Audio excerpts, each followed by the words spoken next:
What ended up Wednesday? Hold on. You said they did what now?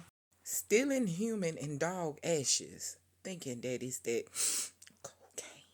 On December the 15th, 2010, five young men broke into the home of Holly Tins from Silver Spring Shore, Florida.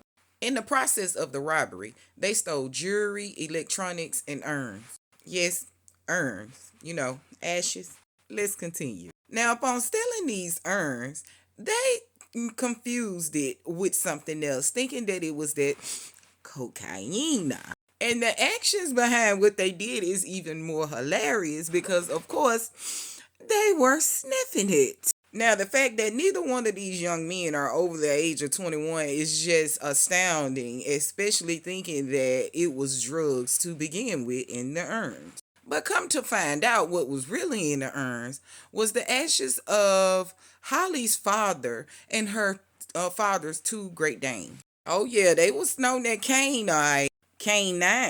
So a little time passed by, and they end up seeing on the local news that this situation, what they had going on in them urns, wasn't what it was. So they decided to get rid of it, and they threw it off in the river, especially trying to get rid of fingerprints and everything. Y'all, how y'all think they felt knowing that they had dogs and human remains instead of that cane? Hilarious.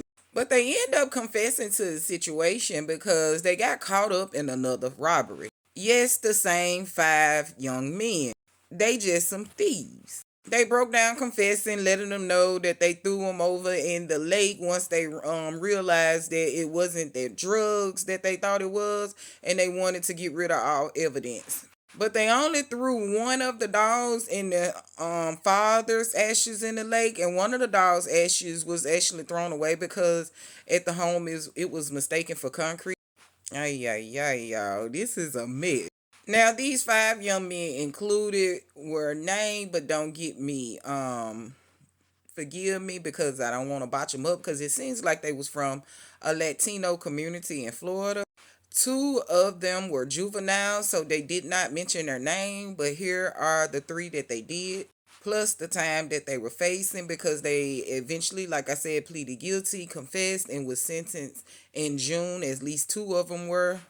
Jose Diaz David Morenzo was sentenced to 8 years and like 12 years probation because they already had some other pending robbery charges on them. I told you they weren't nothing but some thieves. Matrix Adonluz, he was 18 years old. Jose was 19 if I didn't give you the age.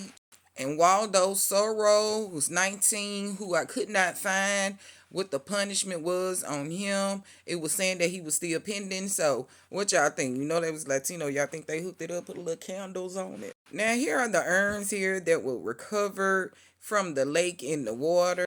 It really didn't take much time to put it together because, like I say, world dumbest criminals, and they were just some thieves known for stealing and thieving all the time and got caught up breaking in somebody's stuff. And it was good that those that did get punished got punished, and hopefully the rest of them was punished as needed. But I mean, hey, that's exactly what you get. Stealing ashes, thinking they cocaine. That's what you get for breaking off in folks shit.